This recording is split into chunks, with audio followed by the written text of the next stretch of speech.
राधे राधे। जय श्री कृष्णा। भगवान लक्ष्मी नारायण सब पर अपनी कृपा बनाए रखे, इसी मंगल कामना के साथ आज हम सुनेंगे मार्गशीर्ष महीने के छठे अध्याय की कथा। पर आज मार्गशीर्ष महीने का पहला मंगलवार है, इसलिए हम आज पहले सीता माता की कहानी सुनते हैं। बोले सीता माता की जय हो, श्री रामचंद्र की जय हो। जय जय राम, जय श्री राम, जय श्री राम, जय जय राम। राम आए, लक्ष्मण आए, देश के पुजारी आए, नित नेम का नेम लाए। आओ राम, बैठो राम, तपी रसोई जिमो राम, मक्खन मिश्री खाओ राम, दूध बताशा पियो राम, सुत के पल का मुठो राम, शाला दुशाला पुठो राम, शाम शाला दुशाला ओढ़ो राम, जग बोलो राम ही राम, राम सवारे सबके काम, सबके घर भंडार भरेंगे, सबका बेड़ा पार करेंगे। जय श्री राम, जय जय जय राम, जय जय राम, जय श्री राम, जय श्री राम, जय सीताराम।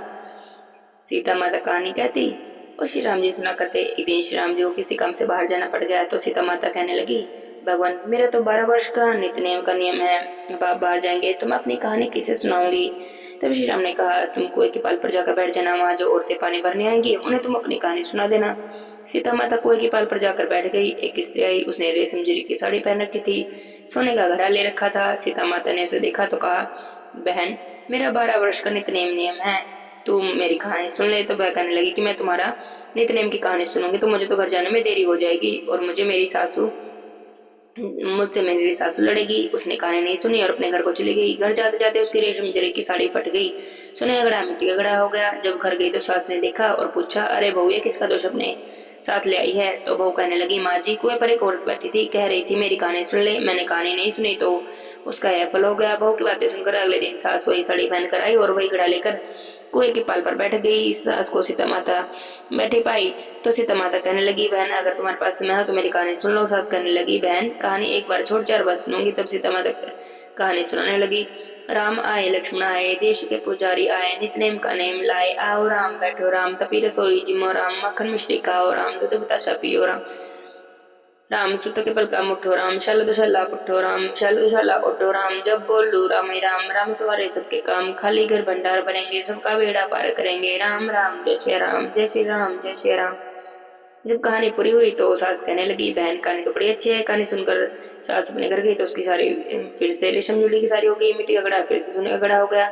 वो कहने लगी, सासू माँ आपने यह सब कैसे कर लिया। तो सास बोली, बहू तू दोष लगा कर आई थी और मैं दोष उतार कर आ रही हूँ। बहू ने पूछा कि ऐसी वह कौन थी जो तो सास बोली कि वह तो सीता माता थी, पुराने से नया कर देती है, खाली घर पर भंडार भर देती है, लक्ष्मी जी का घर में वास कर देती है, जो भी मन में इच्छा हो उसे पूरी कर देती है। तो वो कहने लगी, माँ जी फिर तो ऐसी कहानी मुझे भी सुना दो। तो सास कहने लगी कि भाई तुम भी सुन लो। तो सास ने कहानी कही और बहू ने सुनी। राम आए, लक्ष्मण आए, देश के पुजारी आए, नित नेम का नेम लाए। आओ राम, बैठो राम, तपी रसोई जिमो राम, मक्खन मिश्री खाओ राम, दूध बताशा पियो राम, सुत के पल का मुठो राम, शाला दुशाला पुठो राम, शाला दुशाला ओढ़ो राम, जब बोलू राम ही राम, राम सवारे सबके काम, खाली घर भंडार बनेंगे, सबका बेड़ा पार करेंगे। राम राम, जय श्री राम, जय श्री राम, जय श्री राम। राम कहानी पूरी हुई तो बहू बोली कि सासू जी कहानी तो बड़ी अच्छी है। तब सास बोली, हाँ बहू कहानी बड़ी अच्छी है, अब हम रोज इसे कहा करेंगे।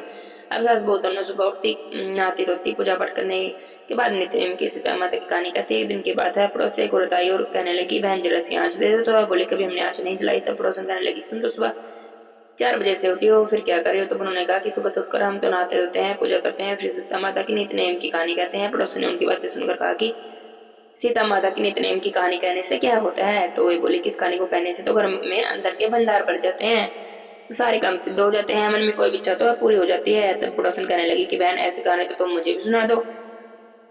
अब सास ने कहानी कही और पड़ोसन ने सुनी। राम आए, लक्ष्मण आए, देश के पुजारी आए, नित्य नेम का नेम लाए। आओ राम, बैठो राम, तपी रसोई जिमो राम, मक्खन मिश्री खाओ राम, दूध बतासा पियो राम, सुत के पल का मुठो राम, शाला दुशाला पुठो राम, शाला दुशाला ओढ़ो राम, जब बोलू राम ही राम, राम सवारे सबके काम, खाली घर भंडार भरेंगे, सबका बेड़ा पार करेंगे। राम राम, जय श्री राम, जय श्री राम, जय श्री राम।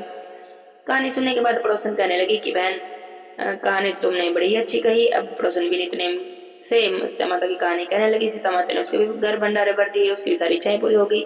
हे सीता माता, जैसे आपने उन सभी के भंडारे भरे, जैसे उनकी इच्छाएं पूरी करी, जैसे उनकी मनोकामनाएं पूरी करी, वैसे हमारे भी भंडारे भरना, हमारी भी मनोकामनाएं पूरी करना।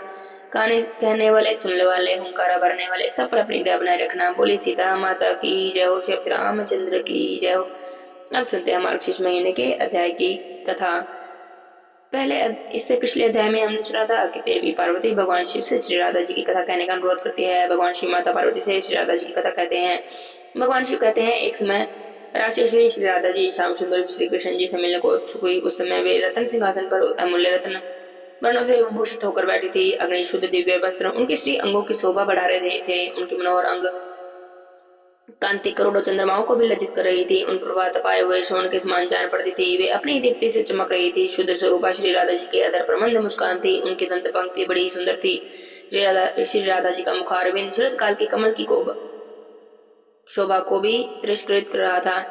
वे मालती सुन्नों की माला से मंडित रमणीय केश पाश को धारण करती थी। उनके गले की रत्न में माला ग्रीष्म ऋतु के सूर्य के समान दीप्तिमय थी। कंठ में प्रकाशित शुभ मुक्ताहार गंगा की धवल धार के समान शोभा पाता था। रसिक शेखर श्याम सुंदर श्री कृष्ण ने मंद मंद मुस्काती हुई उन प्रियतमा को देखा। प्राणवल्लभ पर दृष्टि पड़ते ही श्री कृष्ण मिलन के लिए उत्सुक हो गए। परम मनोहर कांति वाले प्राणवल्लभा को देखते श्री राधा उनके सामने दौड़ी गई। हे महेश्वरी, उन्होंने अपने प्राण राम की ओर धावन किया। इसलिए पूर्णवेता महापुरुषों ने उनका राधा यह नाम सार्थक निश्चित किया। राधा श्री कृष्ण की आराधना करती हैं और श्री कृष्ण श्री राधा जी की आराधना करते हैं। वे दोनों परस्पर आराध्य और आराधक हैं। संतों का कहना है कि उनमें सभी सृष्टि से पूर्णतः समता है। हे महेश्वरी, मेरे ईश्वर श्री कृष्ण रास में प्रिया जी के धावन कर्म का स्मरण करते हैं, इसलिए वे उन्हें राधा कहते हैं, ऐसा मेरा अनुमान है। हे दुर्गे, भक्त पुरुष रा शब्द के उच्चारण मात्र से परम दुर्लभ मुक्ति को प्राप्त कर लेते हैं और धा इस शब्द के उच्चारण से वह निश्चय ही श्री हरि के चरणों में दौड़कर पहुंच जाते हैं। रा का अर्थ होता है पाना और धा का अर्थ होता है निर्वाण अर्थात मोक्ष।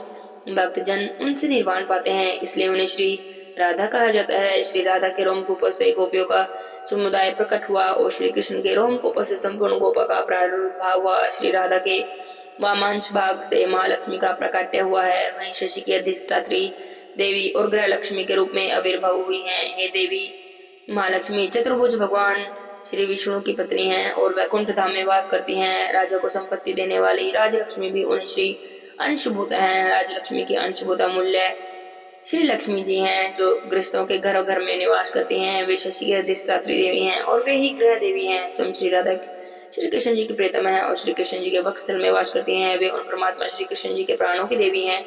हे पार्वती, ब्रह्मा से लेकर तब तण और कीट तक संपूर्ण जगत मिथ्या ही है। केवल त्रिगुणातीत परमात्मा श्री राधा वल्लभ श्री राधा कृष्ण प्राप्त सकते हैं, अतः तुम उनकी आराधना करो। वे सबसे प्रधान परमात्मा परम परमेश्वर सबके आदरणीय स्वरूप पूज्य निरहित और प्रकृति से परे विराजमान है। उनका नित्य रूप स्वेच्छाम है। वे भक्तों पर अनुग्रह करने के लिए इस शरीर को धारण करते हैं। श्री कृष्ण से जो दूसरे देवता हैं, उनका रूप प्राकृतिक तत्वों से गठित है। श्री राधा श्री कृष्ण जी के को प्राणों से भी अधिक प्रिय हैं। वे परम सौभाग्यवती हैं। वे मूल प्रकृति परमेश्वरी श्री राधा माँ विष्णु जी की जननी है। संत पुरुष माननी श्री राधा का सदा सेवन करते हैं। उनके चरणावृंद ब्रह्मादिक देवताओं के लिए परम दुर्लभ है, लेकिन अपने भक्तजनों के लिए सदा ही सुलभ है। सुदामा के श्राप से देवी श्री राधा को गोलोक से इस भूतल पर आना पड़ा। उस समय वे वृषभानु कुल के घर में अवतरण हुई। वहां पर उनकी माता कलावती थी। महादेव जी कहते हैं, हे पार्वती, एक समय की बात है, श्री कृष्ण विजय नाम वाले सखी के साथ उनके पास थे। इससे श्री राधा जी को शोभ हुआ। इस कारण विजय वहां नदी रूप होकर प्रवाहित हो गई। विजय की सखियां भी छोटी छोटी नदियां बनी। पृथ्वी की बहुत सी नदियां और सातों समंदर विजय से ही उत्पन्न है। श्री राधा ने प्रणय कोप से श्री कृष्ण के पास जाकर उनसे कुछ कठोर शब्द कहे। सुदामा ने इसका विरोध किया। इस पर लीला में श्री राधा ने उन्हें असुर होने का श्राप दे दिया। सुदामा ने भी लीला क्रम से श्री राधा को मानवीय रूप में प्रकट होने की बात कह दी। सुदामा माता राधा और पिता श्री हरि को प्रणाम करके जब जाने को उदित हुए, तब श्री राधा पुत्र वीर से कातर को आंसू बहाने लगे। तब श्री कृष्ण ने उन्हें समझा बुझाकर शांत किया और शीघ्र लौट आने का आश्वासन भी दिया। सुदामा ही तुलसी के स्वामी शंखन नाम के असुर हुए, जो मेरे शूल से विदर्ण और श्राप मुक्त होकर पुनः गोलोक में चले गए। सती राधा इसी वारा कल्प में गोकुल में अवतरण हुई हैं। श्री राधा ब्रज में वृषभानु गोप की कन्या के रूप में प्रकट हुई। वे देवी अयोनिजा थी। अर्थात माता के गर्भ से उत्पन्न नहीं हुई थी। उनकी माता कलावती ने अपने गर्भ में वायु को धारण कर रखा था। उसने योगमाया की प्रेरणा से वायु को जन्म दिया, परंतु वहां पर स्वेच्छा से श्री राधा जी प्रकट हो गई। 12 वर्ष बीतने पर नूतन यौवन में प्रवेश करती देखकर माता पिता ने रायण नामक विषय से उनका संबंध निश्चित कर दिया। उसमें श्री राधा घर में अपनी छाया को स्थापित करके अंतर ध्यान हो गई। उस छाया के साथ ही रायण का विवाह हुआ। जगतपति श्री कृष्ण कंस के भय से रक्षा के बहाने शैशव अवस्था में ही गोकुल पहुंचा दिए गए थे। वहां पर श्री कृष्ण की माता जो यशोदा थी, उनका सहोदर भाई रायन था। गोलोक में तो है श्री कृष्ण का अंशभूत गोप था, पर इस उत्तम अवतार में भूतल पर श्री कृष्ण का मामा लगता था। जगत श्रेष्ठा विधाता ने पुण्य में वृंदावन में श्री कृष्ण के साथ साक्षात श्री राधा का विधि पूर्वक विवाह क्रम संपन्न कराया। गोपक सोपन में भी श्री राधा के चरणारविंदों का दर्शन नहीं कर पाते थे। स्वयं श्री राधा श्री कृष्ण के वक्षस्थल में वास करती थी और छाया राधा रायण के घर में वास करती थी। ब्रह्मा जी ने पूर्व काल में श्री राधा के चरणारविंदों का दर्शन पाने के लिए पुष्कर क्षेत्र में 60,000 वर्षों तक तपस्या की। उसी तपस्या के फल से इस समय उन्हें श्री राधा के चरणों का दर्शन प्राप्त हुआ। गोकुलनाथ श्री कृष्ण कुछ काल तक वृंदावन में श्री राधा के साथ रहे और उसके बाद सुदामा के श्राप से उनका श्री राधा के साथ वियोग हो गया। इसी बीच श्री कृष्ण ने पृथ्वी का भार उतारा। 100 वर्ष पूर्ण हो जाने पर तीर्थ यात्रा के प्रसंग से श्री राधा ने श्री कृष्ण का और श्री कृष्ण ने श्री राधा का दर्शन प्राप्त किया। उसके बाद श्री कृष्ण श्री राधा के साथ गोलोक धाम में पधारे। कलावती जो श्री राधा जी की माता थी और देवी यशोदा जो श्री कृष्ण जी की माता थी, श्री राधा जी के साथ ही गोलोक में चली गई। प्रजापति द्रोणानंद हुए, उनकी पत्नी धरा यशोदा हुई। उन दोनों ने पहले ही की हुई तपस्या के प्रभाव से परमात्मा श्री कृष्ण को अपने पुत्र के रूप में प्राप्त किया। महर्षि कश्यप वसुदेव हुए थे और उनकी पत्नी सती साध्वी अदिति अंशतः देवकी के रूप में अवग्रहण्य हुई थी। प्रत्येक कल्प में जब भगवान अवतार लेते हैं, देव माता अदिति और देव पिता कश्यप जी उनके माता पिता का स्थान ग्रहण करते हैं। श्री राधा की माता कलावती पितरों की मानसी कन्या थी। गोलोक से वसुदान नाम के गोपी वृषभानु होकर इस भूतल पर आए थे।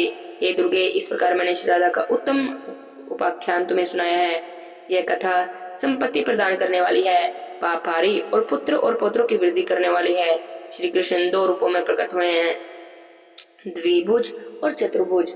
चतुर्भुज रूप से वे वैकुंठ धाम में वास करते हैं और द्विभुज रूप से श्री कृष्ण गोकुल धाम में वास करते हैं। चतुर्भुज श्री कृष्ण की पत्नी महालक्ष्मी, महासरस्वती, गंगा और तुलसी हैं। यह चारों देवियां चतुर्भुज नारायण देव की प्रिय हैं। श्री कृष्ण जी की पत्नी हैं श्री राधा हैं, जो उनके अर्धांग से प्रकट हुई हैं। वे तेज, अवस्था, रूप और गुण सभी दृष्टियों में उनके समान हैं। विद्वान पुरुष को पहले राधा नाम का उच्चारण करके फिर श्री कृष्ण नाम का उच्चारण करना चाहिए। इस क्रम में उलट फेर करने पर वह पाप के भागी होते हैं, इसमें जरा भी संशय नहीं। कार्तिक की पूर्णिमा को गोलोक के रासमंडल में श्री कृष्ण ने श्री राधा का पूजन किया और फिर महोत्सव रचाया। उत्तम रत्नों की कुटिया में राधा कवच रखकर गोप सहित श्री हरि ने उन्हें अपने कंठ और दाहिनी भाव में धारण किया। भक्ति भाव से उनका ध्यान करके उनकी स्तुति की। फिर मधुसूदन ने श्री राधा के चबाए हुए तांबुल को स्वयं खाया। श्री राधा श्री कृष्ण की पूजनीय हैं और भगवान श्री कृष्ण श्री राधा जी के पूजनीय हैं। दोनों एक दूसरे के इष्ट देवता हैं। इसमें भेदभाव करने वाले पुरुष को नरक की प्राप्ति होती है। जब श्री कृष्ण ने श्री राधा जी का पूजन कर लिया, उसके बाद धर्म ने, ब्रह्मा जी ने, मैंने, अनंत ने, वासुकी ने, सूर्यदेव ने और चंद्रदेव ने श्री राधा का पूजन किया। उसके बाद देवराज इंद्र, रुद्रगुण, मनु पुत्र, देवेंद्र गण, मुनिंद्र गण और संपूर्ण विश्व के लोगों ने श्री राधा जी की पूजा की। उसके बाद 7 देवों के सम्राट सुयज्ञ और उनके पुत्र पौत्रों ने, उनके मित्रों ने श्री राधा जी का पूजन किया। उन महाराज को देववश किसी एक ब्राह्मण ने श्राप दे दिया था, जिससे उनका हाथ रोगग्रस्त हो गया था। इस कारण वे बहुत दुखी रहते थे। उनकी राज्य लक्ष्मी भी छीन ली गई थी, परंतु श्री राधा जी के वरदान से उन्हें अपना राज्य पुनः प्राप्त हुआ है। ब्रह्मा जी के दिए हुए सशस्त्र से परमेश्वरी श्री राधा जी की स्तुति करके राजा ने अपने अभेद्य कवच को अपने कंठ और ब्रह्म में धारण कर लिया और पुष्कर तीर्थ में 100 वर्ष तक ध्यान पूर्वक उनकी पूजा की। अंत में वे महाराज रतन में विमान पर बैठकर गोलोक धाम में गए। हे देवी पार्वती, यह सारी कथा मैंने तुम्हें कह सुनाई है। बताओ अब तुम और क्या सुनना चाहती हो। भगवान शिव की बातें सुनकर पार्वती देवी बोली, हे प्रभु, वे राजा सूर्य कौन थे? किस वंश में उनका जन्म हुआ? उन्हें ब्राह्मण का श्राप कैसे प्राप्त हुआ और किस तरह उन्होंने श्री राधा जी की पूजा की, जो स्वयं श्री कृष्ण जी की पत्नी हैं और साक्षात श्री कृष्ण जी ने किनका पूजन किया? उन परमेश्वरी श्री राधा जी की सेवा का सौभाग्य एक मूल मात्र धारी मनुष्य को कैसे मिला? जिनके चरणार बिंदों की रज को पाने के लिए स्वयं ब्रह्मा जी ने भी पुष्कर तीर्थ में 60,000 वर्षों तक तप किया था। जिन श्री राधा जी का दर्शन पाना आपके लिए भी कठिन है, उन्हें पुरातनी महालक्ष्मी श्री राधिका देवी का दर्शन राजा सुयोग्य को कैसे प्राप्त हुआ, वे मनुष्यों की दृष्टि पथ में कैसे आई, तीनों लोगों के श्रेष्ठा ब्रह्मा जी ने राजा सुयोग्य को श्री राधा का कवच कैसे दिया, उनके ध्यान पूजन विधि और स्त्रोत्र का उपदेश कैसे दिया, मुझे यह सारी बातें विस्तार से कहिए। श्री महादेव जी बोले, हे देवी पार्वती, तुमने बहुत ही अच्छा प्रश्न किया है। मैं तुमसे एक प्राचीन इतिहास कहता हूँ, ध्यान से सुनो। 14 मनुओं में जो सबसे पहले हैं उन्हें स्वयंभू मनु कहा जाता है। वे ब्रह्मा जी के पुत्र हैं और तपस्वी हैं। उन्होंने देवी शत्रुपा से विवाह किया। मनु और देवी शत्रुपा के पुत्र उत्तानपाद हुए। उत्तानपाद के पुत्र ध्रुव हैं। हे गिरिजानंदिनी, ध्रुव की कीर्ति तीनों लोकों में विख्यात है। ध्रुव के पुत्र उत्कल हुए, जो भगवान नारायण के भक्त थे। उन्होंने पुष्कर तीर्थ में 1006 यज्ञ का अनुष्ठान किया था। उस यज्ञ में सारे पात्र रत्नों के बने हुए थे। राजा ने बड़ी प्रसन्नता के साथ वे सभी पात्र ब्राह्मणों को दान कर दिए।